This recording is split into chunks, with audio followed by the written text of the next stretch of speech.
Bueno, decía que me dejaste pensando, volvemos de la pausa, con esto, ¿no? De funcionarios actualmente están otra vez de alguna forma, están militando, están gobernando, no sé si gobernando, pero participan en política y con toda una historia bastante oscura, ¿no? En el pasado. No dimos nombres, No, pero algunos recordarán, ¿no? Esa estafa sí, que se sí, fue produjo con hecho el Consejo público Escolar. en el 98, fue hecho público, así que Y mucha actualmente gente lo están recuerda. como concejales, ¿no es cierto? En Pehuajó, uno de ellos, No, no, ¿no? no, no. Ah, porque Eh, yo cuando recuerdo del... hay un concejal que fue en esa oportunidad presidente del Consejo Escolar. Estuvo relacionado con Tuvo eso. racionalidad presidente del Consejo Escolar en esa época y era el que endosaba los cheques que se cobraban, cheques que no tenían, digamos, ninguna prestación laboral. Hoy es concejal. Hoy es concejal, sí, sí, sí, le Bueno, cambiemos. Sí, sí. entiendo. Bueno, Bueno, por eso te decía, ¿no? claro, yo tengo Bueno, todas las pruebas, tengo toda la evidencia, sí, tengo sí, una sí. carpeta con la tablilla de Contralor, tengo todo, no es que estoy improvisando, si esto es necesario llevarlo a la justicia, encantado, tengo todos los elementos en una carpeta guardada en mi casa, que además la pongo a disposición de quien quiera verla, eso no hay ningún problema.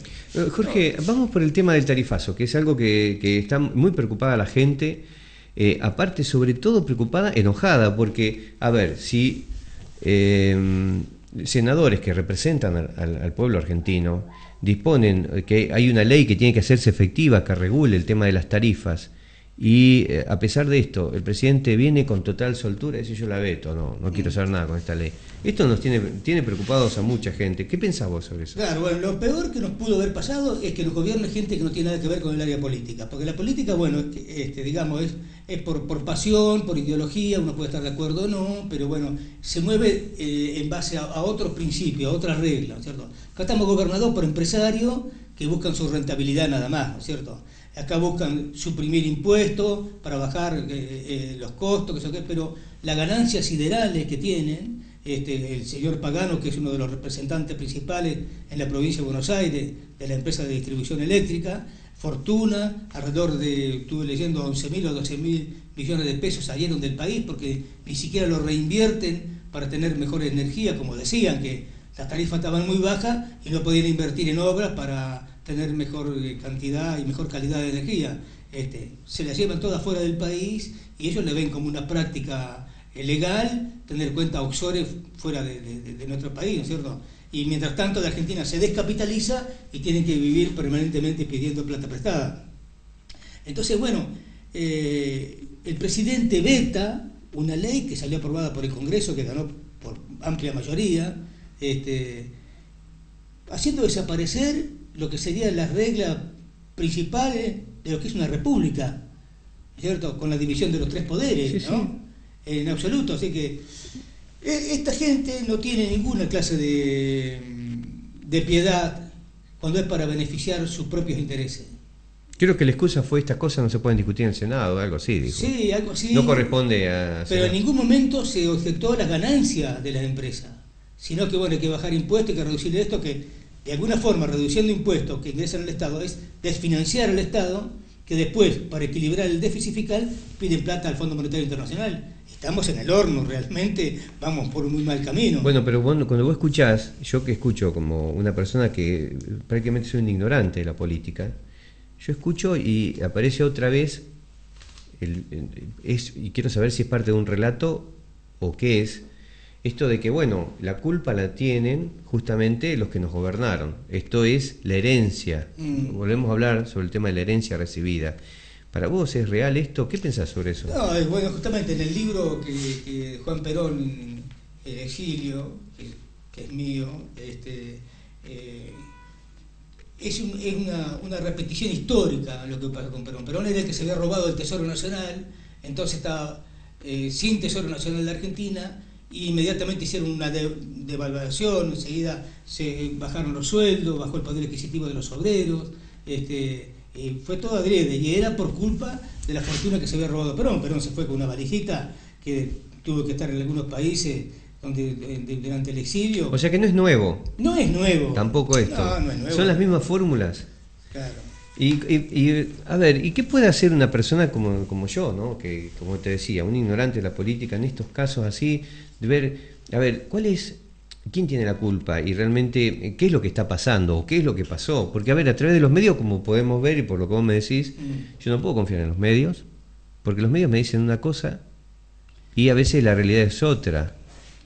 A ver, pongámonos de acuerdo en esto, de que no todos los medios dicen siempre la verdad.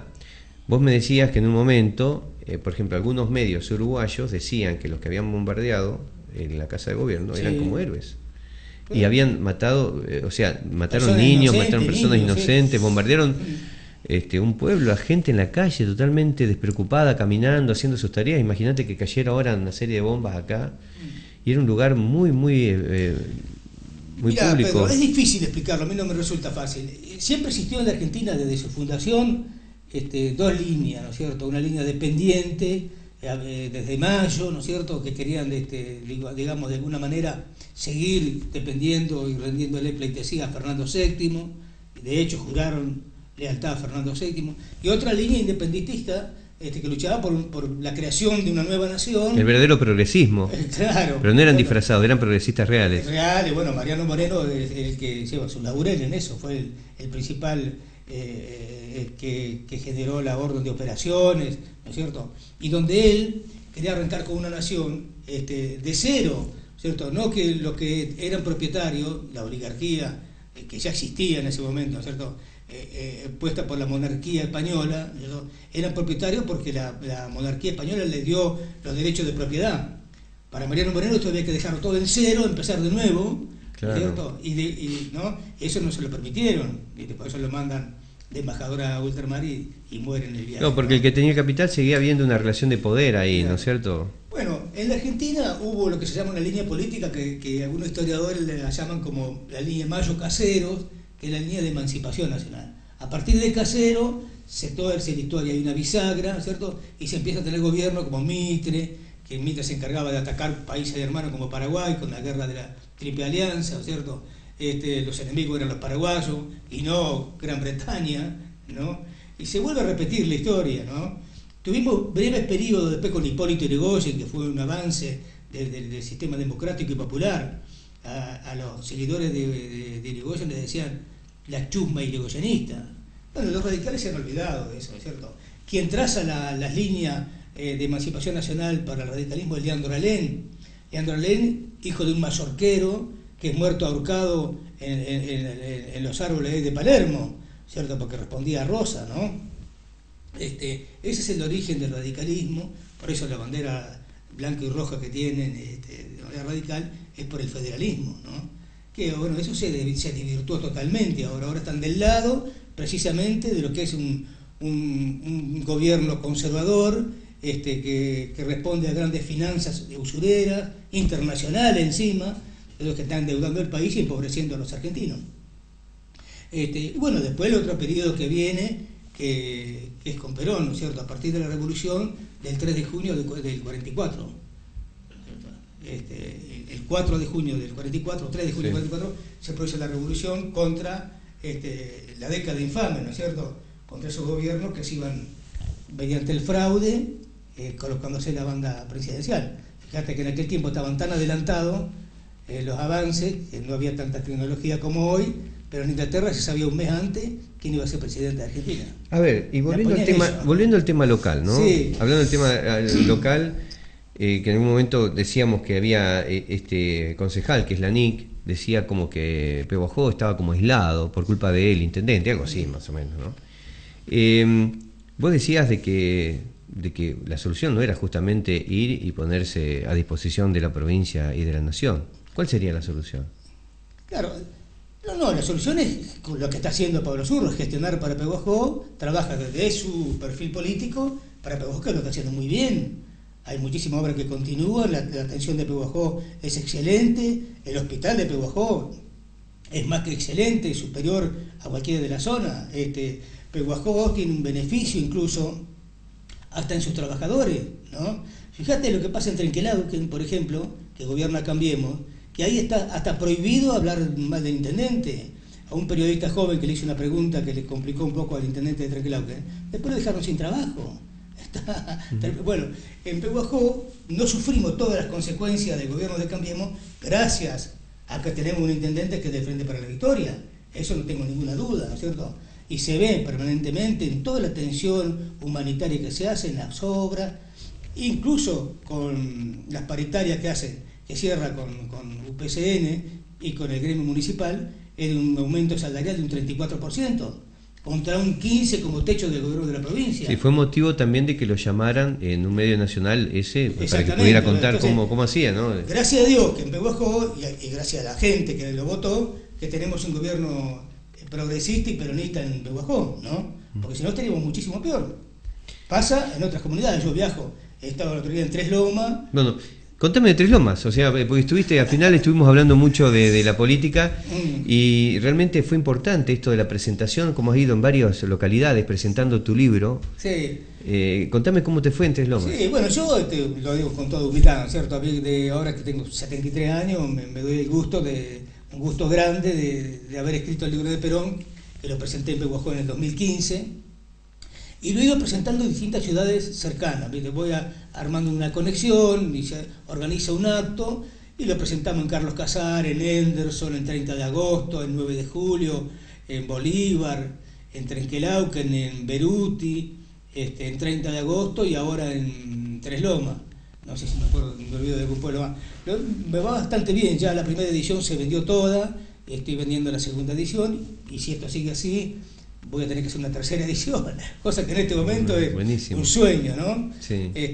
Tengo posibilidad de presentarlo en Saliqueló, ya estuve hablando con gente de Saliqueló que quieren que lleve el libro ahí, y también en Guaminí, ¿no? Y después, bueno, tendré que ver los partidos de Rivadavia, Villegas, Los Toldos, que tengo una conversación con una dirigente, una compañera, Viviana Guzzo, de Los Toldos, para llevar el libro también ahí, que es la ciudad Evita. Entre paréntesis me decía que el gobierno de Cambiemos de Los Toldos cerró el Museo Evita. No se sabe por qué hacen eso es odio simplemente, porque cerrar... Pasó con los pañuelos, ¿no? Los dibujos que había también, ¿no? A nivel nacional, que después se restauraron, los volvió a pintar la gente, o sea, levantaban el piso y la gente iba y hacía el dibujo de los pañuelitos en el piso.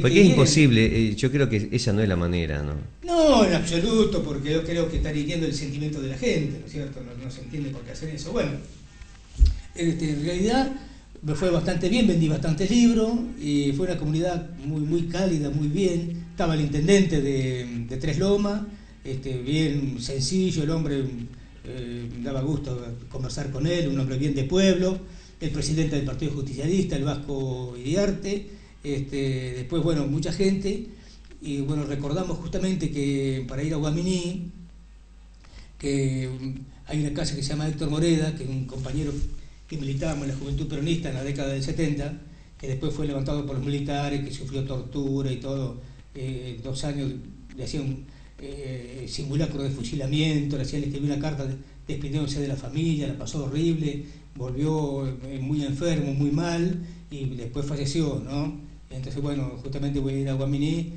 de alguna forma a rendir homenaje a este compañero, que tuvimos compañero de lucha, de militancia, que falleció por culpa de la dictadura militar, ¿no? Y bueno, vamos a estar ahí con los más compañeros y voy a llevar mi libro también ahí. Así que sí, en lo personal me siento feliz en hacer todo esto, ¿no? Bueno, te agradezco mucho tu tiempo y agradezco mucho también que vengas acá, ¿no? Nosotros acostumbramos a ir a muchos lugares, pero en este caso te pedimos este favor y te acercaste a nuestros estudios para poder utilizar, bueno, las cámaras y poder utilizar los micrófonos. No queremos perder nada de esta charla.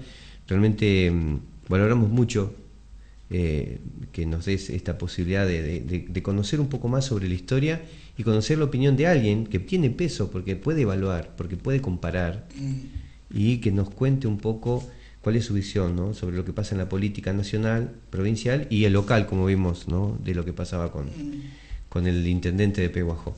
Te agradezco mucho. No sé si tenés ahí una cámara que me podés ver, por ahí si querés decirle algo a la gente, como para ir cerrando.